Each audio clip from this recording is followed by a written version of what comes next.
अब चंद्रवंश का वर्णन करते हुए सुखदेव जी महाराज कह रहे हैं, अथातः श्रूयताम राजन वंशः सोमस्य पावनः यस्मिन्नैलादयो भूपा कीर्त्यन्ते पुण्यकीर्तयः। सुखदेव जी कहते हैं, प्रिय परीक्षित, अब भगवान श्री कृष्ण के चंद्रवंश का श्रवण करना प्रारंभ करो। भगवान श्री हरि नारायण के दिव्य नाभि कमल से ब्रह्मा जी का प्राकट्य हुआ। ब्रह्मा जी के अत्रि हुए, अत्रि के हुए चंद्रमा, जिनसे चला चंद्रवंश। इनके पुत्र हुए महाराज बुध, बुध के हुए पुरूरवा, जिनको एलबी कहा जाता है। विवाह हो गया उर्वशी अप्सरा से और 6 पुत्र इनके हुए। इन्हीं के वंश में आगे चल करके महाराज नहुस हुए। नहुस के ही वंश में आगे चल करके महाराज दुष्यंत हुए, जिनके परम प्रतापी राजा हुए भरत, जो बाल्यावस्था से ही जो सिंहों के साथ में क्रीड़ा करते थे। इन्हीं के वंश में आगे चल करके महाराज रंतिदेव इतने दिव्य शासक हुए कि इनके राज्य में जब अकाल पड़ गया तो 49 दिन तक जो है अपना सर्वस्व जो है प्रजा को दान कर दिया। और अंत तो गत्वा जब स्थिति गंभीर हो गई तो हाथ जोड़ करके भगवान से निवेदन करते हुए कहते हैं, प्रभु आप मुझे अंतर्यामी बना दो। भगवान बोले, भैया हम अंतर्यामी जब बने बैठे हैं तो तुम अंतर्यामी क्यों बनना चाहते हो? रंतिदेव कहते हैं, महाराज आप भले ही अंतर्यामी बने बैठे हैं पर लोगों का कष्ट तो आप दूर कर नहीं रहे। अरे मैं अंतर्यामी बन जाऊंगा तो उनके हृदयगत जितने भी कष्ट हैं वो सब मैं भोगूंगा और उनको, मेरी प्रजा जो है उनको सुख प्रदान करूंगा। आरति प्रपद्ये खिल देह बाजा अंतस्थितो येन भवन्त्य दुःखा। उनके हृदय में जितने भी कष्ट हैं वो मैं भोगने को तैयार हूं, पर मेरी प्रजा को किसी भी प्रकार का कष्ट नहीं होना चाहिए। इतने प्रजा पालक महाराज रंतिदेव हुए। इन्हीं के वंश में जो है महाराज आगे चल करके यदु हुए, जिनसे चला यदुवंश। यदुवंश में जो है अजमीड, देवमीड, सूरसेन प्रभृति आदि बड़े बड़े राजा हुए। महाराज सूरसेन राजा जो हुए, इन्हीं के आनंद दुंदुभी हुए। इन्हीं आनंद दुंदुभी का नाम जो है वसुदेव हुआ। वसुदेव जी जो है इनके 7 पत्नियां हैं और सप्तम पत्नी के गर्भ से 8वीं संतान के रूप में भगवान श्री कृष्ण का जन्म हुआ। वसुदेव जी जो है गोकुल छोड़ आए। 4 वर्ष के कन्हैया गोकुल से वृंदावन आए। वृंदावन आकर के खूब दधी बात भगवान ने पाया, गैया चराई। 11 वर्ष के कन्हैया मथुरा चले गए। 11 वर्ष से 25 वर्ष की आयु तक 14 वर्ष भगवान मथुरा में मथुराधीश बन करके रहे। और द्वारिका में जा करके भगवान ने जो है दिव्य द्वारिका का निर्माण करके 100 वर्षों तक द्वारिका में भगवान ने जो है अपनी लीला की। इस तरह 125 वर्ष जो है भगवान इस धराधाम पर रह करके अपने धाम को गमन किए। बोल भक्तवत्सल भगवान की। जिस प्रकार एक श्लोक में राम कथा सुनाई, उसी प्रकार एक श्लोक में जो है कृष्ण कथा सुना दी। जैसे ही एक श्लोक में कृष्ण कथा सुना दी तो महाराज परीक्षित जी तो विकल होकर के हाथ जोड़ करके बोले, महाराज हो गई कृष्ण कथा? सुखदेव जी बोले, हो तो गई, सारी कथा हमने सुना दी। तो हाथ जोड़ करके निवेदन किया, महाराज ऐसे छोटी सी लीला मुझे श्रवण नहीं करनी है। अरे मैं 4 दिन से भगवान की वह दिव्य लीला माधुर्य का रसपान करने के लिए बैठा हूँ, आपने तो 2 मिनट में ही चट्टपट्ट कर दिया। कृपा करके विस्तार से सुनाओ महाराज। कथितो वंश विस्तारो भवता सोम सूर्ययो राज्ञां चोभयवंशानां चरितं परमाद्भुतम्।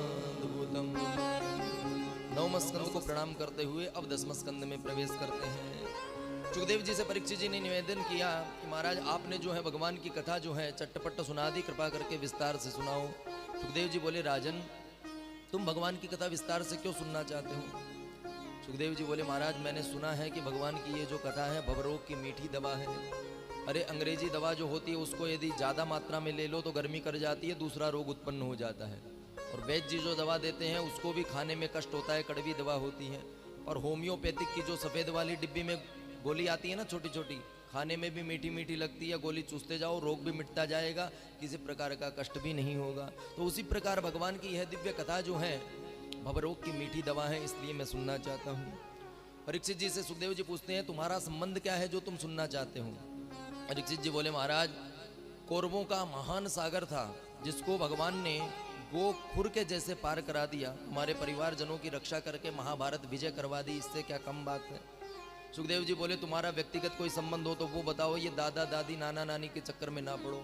तो अब परीक्षित जी महाराज कहते हैं, महाराज मैं तो प्राय मेरे प्राण तो निकल ही चुके थे, अश्वत्थामा ने ब्रह्मास्त्र का जब संधान किया तो मैं गर्भ में ही जल रहा था, पर भगवान ने आकर के मेरी रक्षा की, मुझे बचाया। इसलिए भगवान मेरे सहोदर भी हैं, एक ही गर्भ में रहे हैं तो मेरे भ्राता भी हैं और उन्होंने मेरी रक्षा भी की है, इसलिए मैं उनकी कथा सुनना चाहता हूँ।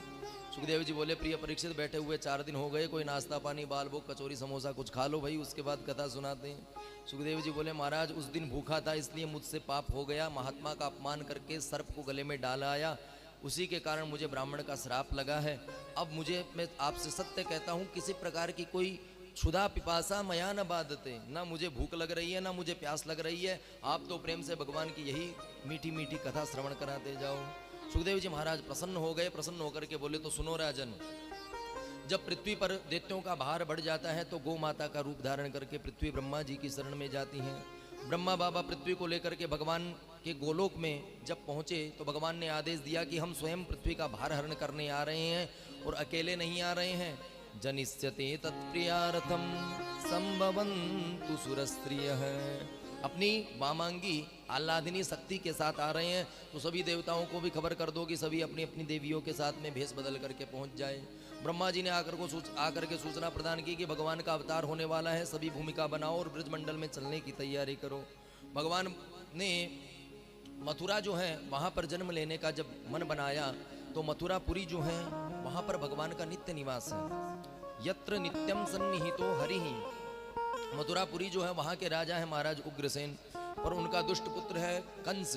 कंस ने जब देखा कि पिताजी गद्दी नहीं छोड़ रहे हैं तो पिताजी को पकड़ करके जेल खाने में डाल दिया, स्वयं अपना राज्याभिषेक करा करके खुद जो है राजा बन करके बैठ गया।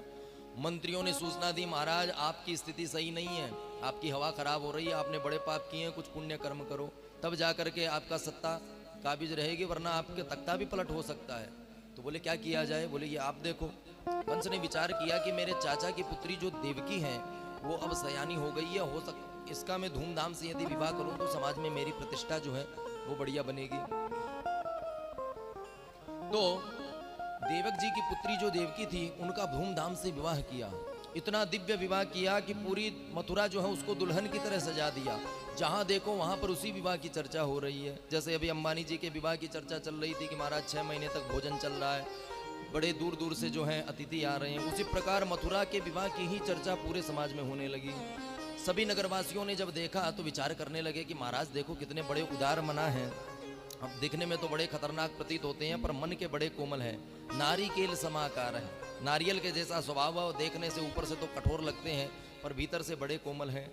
अब कंस ने देखा कि पूरी प्रजा पे हमारा प्रभाव पड़ रहा है, तो अंततोगत्वा जब अपनी बहन को विदा करने लगा तो स्वयं ही रथ पर बैठ करके घोड़े को हाँकने लगा कि मैं अपनी बहन को विदा नहीं कर पाऊंगा, बड़ी लाडली है मेरी, मैं स्वयं इसको विदा करके आऊंगा। देवताओं ने जब ऊपर से देखा तो देवताओं ने विचार किया कि ये इतना दुष्ट है, इतना ढोंग कर रहा है, इसकी यदि हम पोल पट्टी नहीं खोलेंगे तो सारी प्रजा तो इसके वश में हो जाएगी। देवताओं ने जाकर के आकाशवाणी करा दी, अस्यास्त्वामष्टमो गर्भो हंताम या वह से बुध है। अरे दुष्ट कंस, तू जिस देवकी के विवाह में इतने मगरमच्छ के आंसू बहा रहा है उसी का 8वां गर्भ जो है तेरा काल बनेगा। जैसे ही सुना कि देवकी का 8वां गर्भ मेरा काल बनेगा, तुरंत खड्ग निकाली, देवकी जी के कंधे पर धर दी। जो प्रजा इनकी प्रशंसा के पुल बांध रही थी वो समझ गए कि ये तो बड़ा दुष्ट है भाई, पाखंडी है, पूरा नाट्य रूपांतरण कर रहा था। वसुदेव जी जो हैं उन्होंने जब देखा तो जाकर के तुरंत चरण पकड़े, महाराज आप ये क्या कर रहे हैं? अरे देवकी जी जो है आपकी छोटी बहन है और छोटी बहन जो है पुत्री के समान होती है। ऐसा तवानुजा बाला कृपणा पुत्री ओपमा। महाराज आप यदि यहाँ पर कोई भी ऐसा कार्य करते हैं तो आपका राज्य जो है उससे आपका विरोध हो सकता है, विद्रोह में आपका तख्ता भी पलट सकता है। कंस ने सोचा कि भाई बात तो ठीक कह रहे हैं। कंस बोला तो तुमने सुना नहीं, अभी भी आकाशवाणी हुई है कि 8वां गर्भ तेरा काल होगा। वसुदेव जी बोले कि महाराज आपको 8वें गर्भ से खतरा है, मैं आपको वचन देता हूं कि 8वां गर्भ जो होगा वो मैं आपको प्रदान करूंगा, जो भी हमारे पुत्र होंगे वो सब आपकी सेवा में आपको प्रदान करूंगा। कंस ने भी विचार किया कि सबके सामने कोई भी ऐसी घटना नहीं होनी चाहिए, छोड़ दिया। ला करके अपने कारागृह में दोनों को बंदी बना करके पटक दिया। कालांतर में जो है कीर्तिमान नामक प्रथम पुत्र हुआ तो वसुदेव जी लेकर के राजसभा में पधारे। ला करके कंस को निवेदन किया कि महाराज ये प्रथम पुत्र हुआ है। मारने के लिए उद्यत हुआ ही था कि पुत्र को देख करके हृदय में करुणा हो गई तो छोड़ दिया कि मुझे तो 8वें से खतरा है, इससे क्या खतरा है, ले जाओ।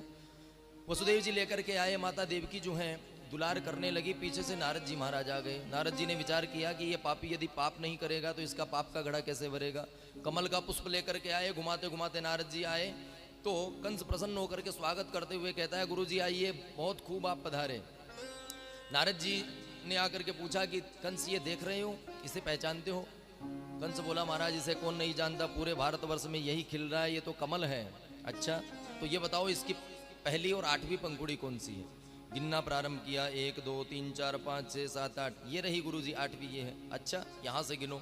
बोले 1 2 3 4 5 6 7 8, गुरुजी ये 8वीं है। गिनते गिनते माथा चकरा गया, बोला गुरुजी मैं समझ गया, पहला भी 8वां हो सकता है, 8वां भी पहला हो सकता है, रिस्क नहीं लेना चाहिए।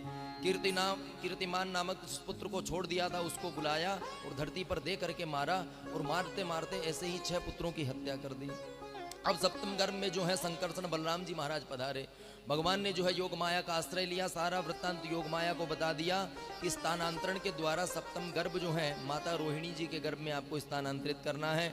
8वें गर्भ में हम आएंगे, हमारे पिताजी हमको लेकर के गोकुल में आ जाएंगे, आप नंद बाबा के यहाँ प्रकट हो जाना, मेरे पिताजी डलिया में लेकर के आएंगे। कंस जब मारने का प्रयास करे तो अष्टभुजी बन करके आकाश में चली जाना, फिर देखो तुम्हारी कितनी पूजा होती है। योग माया ने भगवान को स्वीकृति दी। और अब जो है भगवान 7वें गर्भ में जो है वो महाराज कंस ने देखा कि 7वां गर्भ हो सकता है पतन हो गया हो। 8वें गर्भ में अब भगवान पधारे।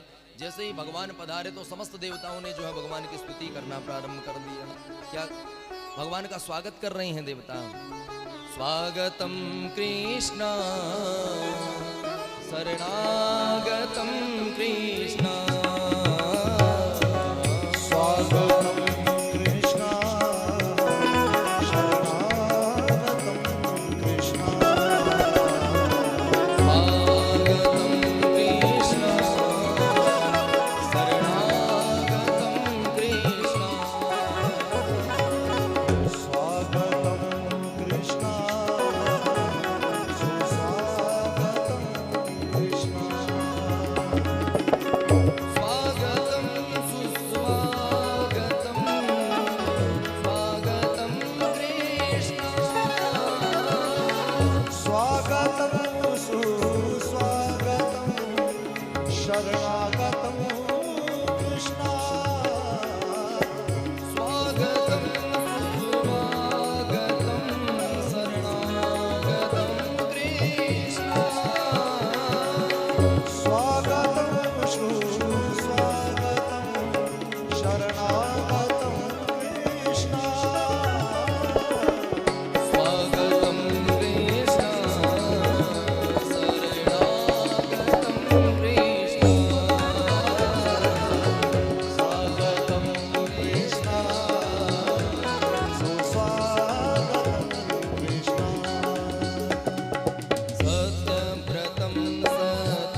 स्तुति की, सत्य सत्य कह करके क्यों कर रहे हैं? देवता जानते हैं कि भगवान जहाँ पर आ रहे हैं, मामा जी भी बहुत बड़े खतरनाक है, पूरे संसार में तहलका मचा रखा है, और इन्हीं की बुआ का बेटा है शिशुपाल। तो महाराज याद दिला रहे हैं कि प्रभु आप जो है सत्य का अनुसरण करने वाले हैं, कहीं जन्म लेने के बाद ये मत कर देना कि मामा जी को मारना कैंसिल कर दिया, बुआ जी के पुत्र पर कृपा कर दी। तो इसलिए सत्य सत्य कह करके देवता जो है भगवान की स्तुति कर रहे हैं। अब भगवान के जन्म का जब समय हुआ तो सारा काल जो है वो भी सुशोभित होने लगा। अथ सर्व गुणोपेतः कालः परम शोभन है। काल का नाम सुनते ही प्राय भय लगने लगता है, पर अर्धरात्रि 12 बजे का जब समय हुआ तो काल भी जो है बहुत सुंदर लगने लगा, भगवान के स्वागत में जो है तत्पर होने लगा। भादों का महीना आ गया, कृष्ण पक्ष आ गया, अष्टमी तिथि आ गई, बुधवार आ गया, रोहिणी नक्षत्र आ गया, श्रीहर्षण योग आ गया, भवकर्ण आ गया, मध्य रात्रि 12 बजे का समय हो गया। जैसे ही रात के 12 बजे की अचानक वसुदेव और माता देवकी जो है उनके सम्मुख भगवान चतुर्भुज नारायण के रूप में प्रकट हो गए। बोल कृष्ण कन्हैया लाल की जय। तमद्भुतम बालकमंबुजे क्षणम चतुर्भुजम शंख गदायुधायुधम। जैसे ही वसुदेव जी और देवकी जी ने दर्शन किया तो घबराई कि भाई ये तो चतुर्भुज नारायण हमारे सम्मुख खड़े हैं। अरे बालक जब प्रकट होते हैं, जन्म लेते हैं तो 2 भुजा उनकी होती है, और ये तो 4-4 भुजा लेकर के आए हैं। बालक जब जन्म लेते हैं तो आंखें दोनों बंद होती हैं, ये तो आंखें खोल करके आंखों में आंखें मिला करके बात कर रहे हैं। बालक जब प्रकट होते हैं तो नग्नावस्था में होते हैं, ये तो पीतांबर धारण करके आए हैं। अरे बालक जब होते हैं तो नियत्थे होते हैं, किंतु ये तो शंख चक्र गदा पद्म लेकर के आए हैं। ये तो साक्षात नारायण हैं। भगवान के पिता वसुदेव जी जो है उन्होंने हाथ जोड़ करके निवेदन किया, महाराज मैं पहचान गया आप साक्षात नारायण हैं। विदितोऽसि भवान साक्षात पुरुष प्रकृति पर है। प्रभु आप साक्षात नारायण हैं, हम आपको प्रणाम करते हैं। भगवान ने जो है सारी व्यवस्था जो है माता देवकी और वसुदेव जी को समझा दी कि इस तरह मुझे ले जाना, नंद भवन में विराजमान कर देना, वहां पर जो कन्या हुई है उसको सूप में लेटा करके ले आना। और ऐसा कहकर भगवान जो है बभूव प्राकृतः शशु, छोटे से नन्हे से बालक बन करके माता देवकी के गोद में आ गए। रोए बिल्कुल नहीं। क्यों नहीं रोए? राम अवतार में रोए तो जितने भी थे भगवान के परिकर सब आकर के बधाई लेकर के आए, और यहाँ यदि जेल खाने में रोएंगे तो मामा के जितने भी दुष्ट हैं वो डंडा लेकर के आएंगे, कहीं कोई नुकसान ना हो जाए। तो तूषणीम बभू है, बिल्कुल नहीं रोए। जैसे ही भगवान बालक रूप में हुए तो वसुदेव जी ने तुरंत उठाए, डलिया में लेटाए, सर पर लेकर के जैसे ही चलने लगे तो हथकड़ी बेड़ी सब खुल गई, दरबानों की सबकी नींद लग गई। और यमुना जी के मार्ग से जो है अब भगवान को लेकर के गोकुल भगवान के पिता वसुदेव जी जा रहे हैं। बादलों ने जब दर्शन किया तो विचार करने लगे, हम भी घनश्याम आप भी घनश्याम, सेवा तो अवश्य करेंगे। मंद मंद फुहारें बरसने लगी जैसी सुबह बालभोग के समय बरस रही थी। बोलो राधे राधे। सर्प देवता ने जब दर्शन किया तो विचार किया, भाई महाराज हम ही भगवान का छत्र का कार्य करते हैं। तो शेषनाग ने आकर के अपने हजारों फणों से जो है भगवान के ऊपर छत्र कर दिया। यमुना जी ने जब दर्शन किया तो विचार किया, मेरे प्राण प्रीतम आ रहे हैं, बिना चरण स्पर्श किए तो नहीं जाने दूंगी। तो यमुना जी का भाव बढ़ गया, भगवान ने अपना चरण बाहर लटकाया, यमुना जी ने स्पर्श करके लौट गई। एक संत कहते हैं कि भगवान के चरण लगाने से नहीं लौटी, अरे देखने तो भगवान श्री कृष्ण को ही आ रही थी, पर गलती से अपने ससुर जी की दाढ़ी दिख गई तो शर्म के मारे यमुना जी नीचे हो गई। बोलो राधे राधे। यमुना जी ने मार्ग दिया, नंद बाबा के यहाँ लेकर के वसुदेव जी आए, पालने से निकाले, लाली को लेकर के आए और लाला को वहीं पर सुला दिए।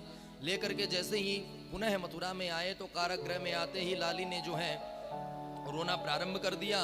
पुनः जो हथकड़ी बेड़ी लग गई, सब दरबान तो वो जग गए, दौड़ करके गए, कंस से जाकर के सूचना दी, महाराज 8वां गर्भ प्रकट हो गया। अर्धरात्रि में ही बिना हाथ मुंह धोए दौड़ा दौड़ा कंस आया, करके देखा तो जो बालक होना था वो बालिका कैसे हो गई। असमंजस में पड़ गया, पर सोचता है कि रिस्क नहीं लेना चाहिए, ये देवता चाहे जो कह सकते हैं। उस दिन आकाशवाणी तब कहा था कि 8वां गर्भ जो है देवकी का लाल तेरा काल बनेगा, पर ये लाल की जगह लाली कैसे आ गई। पर मैं रिस्क नहीं ले सकता, इसको छोड़ना सार्थकता नहीं है। पकड़ करके घुमा करके जैसे ही मारने का प्रयास किया तो हाथ छुड़ा करके आकाश में चली गई, अष्टभुजी जगदम्बा का रूप धारण कर लिया और कहती है कि रे दुष्ट तू मुझे क्या मारेगा, तुझे मारने वाला तो तेरा काल प्रकट हो गया। अब जैसे ही सुना तो घबराया, देवी जी आप क्या कह रही हैं, आप ही तो हैं। बोले मैं नहीं, कहीं और प्रकट हुआ है। तो बोले कोई एड्रेस पता तो बताओ। बोले पूरी जन्म पत्री नहीं बताऊंगी, जा करके स्वयं ढूंढ लेना। अब तो कंस घबराया, दौड़ा दौड़ा आया, देवकी जी के चरणों में पड़ करके बोला, देवी आप मेरी छोटी बहन हो, पुत्री समान हो, मेरे से तो बड़ी भूल हो गई। आजकल ये देवता भी बहुत झूठ बोलने लगे। उस दिन आपने सुना था कि आकाशवाणी तब हुई जब कहा था कि 8वां गर्भकाल होगा, और ये देवी जी कह रही हैं कहीं और प्रकट हो गया। दो में से एक तो झूठ बोल रहा है, मेरी भूल हो गई, मुझे क्षमा कर दो। वसुदेव जी और देवकी जी को मुक्त करके जाकर के अपने राज्य में घोषणा कर दी कि 1 महीने के जितने भी बालक बालिका हुए हैं सबको मौत के घाट उतार दिया जाए। कंस के राक्षस जो है चारों ओर फैल गए। ये तो रही मथुरा की बात। अब हम देखते हैं कि नंद भवन में क्या हो रहा है। बोल भक्त वत्सल भगवान की जय। नंदस्त्वात्मज उत्पन्ने जाता लादो महामना। नंदस्त्वात्मज उत्पन्ने जाता लादो महामना। आहूय विप्रान् वेदज्ञान् स्नात सुचिरलङ्कृत। आहूय विप्रान् वेदज्ञान् स्नाता शुचिरलङ्कृत। वाचयित्वा स्वस्त्ययनं जातकर्मात्मजस्य वै। वाचयित्वा स्वस्त्ययनं जातकर्मात्मजस्य वै। कारयामास विधिवत् पितृदेवार्चनं तथा। कारयामास विधिवत् पितृदेवार्चनं तथा। नन्दस्त्वात्मज उत्पन्ने जाता लादो महामना। नन्दस्त्वात्मज उत्पन्ने जाता लादो महामना। जाता लादो महामना। जाता लादो महामना। जाता लादो महामना। जाता लादो महामना। बोल नंद के लाला की जय। नंद बाबा 90 साल के डोकरा हो गए, पर छोरो चापरो कछु भयो ना है। एक दिन संतन की मंडली आई, नंद बाबा ने खूब रबड़ी घुटवाई। रबड़ी खाते ही ब्राह्मणों ने आशीर्वाद दिया, नंद बाबा पुत्रवान भव। नंद बाबा चकराए, दौड़े दौड़े आए, हाथ जोड़ करके बोले माले महाराज भांग वाली रबड़ी नहीं थी, हमने तो शादी बनाई थी, कैसा आशीर्वाद दे रहे हो। ब्राह्मण बोले बाबा आशीर्वाद मुख से निकस गयो तो फलित तो होकर के रहेगो। तो बोले महाराज आज तक आपके कोई बालक नहीं हुआ। नंद बाबा बोले आप देख ही रहे हो 90 साल के हो गए, अभी तो भयो ना है, आगे को पतो ना है। ब्राह्मण बोले बाबा यदि नहीं हुआ है तो हम भी प्रण लेते हैं, ब्राह्मणों का वचन खाली नहीं जाएगा, अब से तेरे यही अनुष्ठान करेंगे जब तक बालक ना होगा। नंद बाबा ने कहा ठीक है महाराज, खूब रबड़ी घुटन दे, 9 लाख गैया है, काऊ बात की कमी नहीं पड़नी। नंद बाबा के यहाँ ब्राह्मण बैठ गए, संतान गोपाल का जप कर वो प्रारंभ कर दियो। ब्राह्मणों के मंत्र का असर हुआ कि यशोदा जी को परम लाभ हो गया। सूचना फैल गई पूरे ब्रजमंडल में। समस्त जितनी भी ब्रज गोपियां थीं सबने 84 गज के लहंगा सिला लिए और घोषणा करवा दी कि जा दिना यशोदा के लाला होएगो, वा दिना यही बधाई में लेकर के जाऊंगी। नंद बाबा दौड़े दौड़े गए तो सुनंदा जी के घर से ले आए। बोली बहन सुनंदा तू बुआ बनवे वारी है। सुनंदा जी आई, दौड़ी दौड़ी भाग भाग करके भाभी जी की सेवा करने लगी। एक दिन सुनंदा जी जगी तो देखा कि आज सभी सो रहे हैं, काऊ को भनक ही नहीं पड़ी। कब नंद बाबा के यहाँ वसुदेव जी आए, लाला और लाली में अल्टा पलटी हो गई, अदला बदली हो गई, किसी को खबर नहीं लगी। सुनंदा जी ने जा करके जब देखा तो झरोके से झांक करके देखा तो नील सरो रूह नील मणि नील नील धर श्याम कृष्ण कन्हैया का जब दर्शन किया तो मन में आह्लाद हुआ, अत्यंत आनंद हुआ। जोर से चिल्ला करके कहने लगी है गो है गो है गो है गो है गो। सभी ब्रजवासी दौड़े आए, अरे बहन कहाँ भयो। मुंह पे अंगुली रख करके बोली कछु ना भयो। तो ऐसे काहे को चिल्लाई। सुनंदा जी पूछती है भैया ये बताओ नंद बाबा कहाँ हैं। बोले नंद बाबा तो अधाई पर बैठे बैठे ब्राह्मणों के संग में माला सटकार रहे हैं। सुनंदा जी दौड़ी दौड़ी गई, जा करके देखा तो क्या गा रहे हैं, अबई तो भयो ना है आगे को पतो ना है, अबई तो भयो ना है आगे को पतो ना है। सबरे मंत्र भूल गए, केवल यही मंत्र की रट लगा रहे हैं। सुनंदा जी ने जाकर के जब देखा तो नंद बाबा से बोली अरे भैया मैं आपको कब से ढूंढ रही हूँ, आप यहाँ बैठे माला सटका रहे हो। नंद बाबा ने सुनंदा जी को जब देखा तो धड़कन दोगुनी हो गई, हाथ जोड़ करके बोले अरे बहन जल्दी से बता क्या खबर लेकर के आई है। बहन बोली पहले ये बताओ महाराज मेरा इनाम कहाँ है। नंद बाबा समझ गए कि भैया कोई चौकी खबर लेकर के आई है। नंद बाबा ने तुरंत तिजोरी की चाबी थमाई और बोले बहन जल्दी बता, मेरी तो धड़कन बढ़ रही है। कान में जाकर के सुनंदा जी ने कहा भैया तेरे घर में लाला को जन्म है गयो। बोल नंद के लाला की जय। कृष्ण कन्हैया लाल की जय। जैसे ही ब्रजवासियों को खबर लगी सभी जो है बधाई लेकर के आने लगे। आइए आप हम सब भी जो है भगवान की दिव्य झांकी का दर्शन करें और दिव्य बधाई का आनंद लें। ब्रज में है रही जय जयकार नंद कर लाला जायो है। ब्रज में है रही लाला जायो है। ओ लाला जायो हो।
यूथ के यूथ नंद नगर आवे, यूथ के यूथ नंद नगर आवे, ग्वाल बाल सब हिल मिल गावे, ग्वाल बाल सब हिल मिल गावे, ब्रह्मानंद समान आज सुख सबने पायो है, ब्रह्मानंद समान आज सुख सबने पायो है। ओ ब्रज में गए जय जयकार नंद कर लाला जायो है, ब्रज में गए जय जयकार नंद कर लाला जायो। बोलो नंद के लाला की जय हो।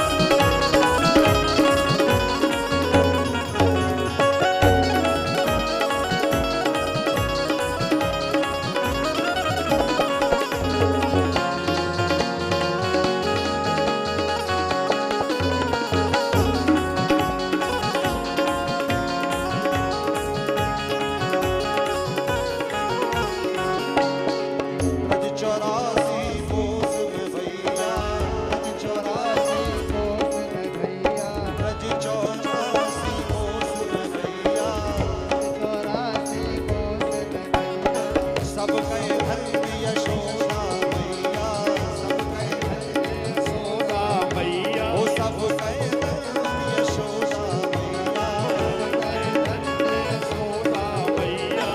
80 साल की आयु में सुत में सुलायो है, 80 साल की आयु में सुत में सुलायो है। ओ ब्रज में ओ ब्रज में ब्रज में गए जय जयकार नंद कर लाला जायो है, ब्रज में गए जय जयकार नंद कर लाला। बोलो नंद के लाला की जय हो।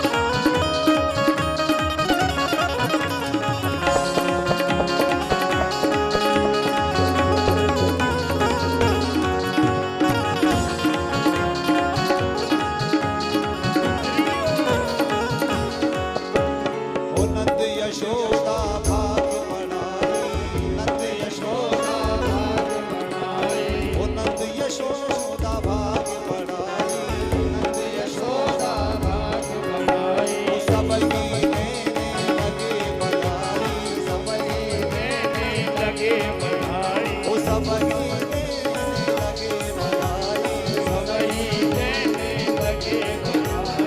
और ऐसो अद्भुत सुख कोई तो काऊ न जायो है, ऐसो अद्भुत सुख तो काऊ न जायो है। ओ ब्रज में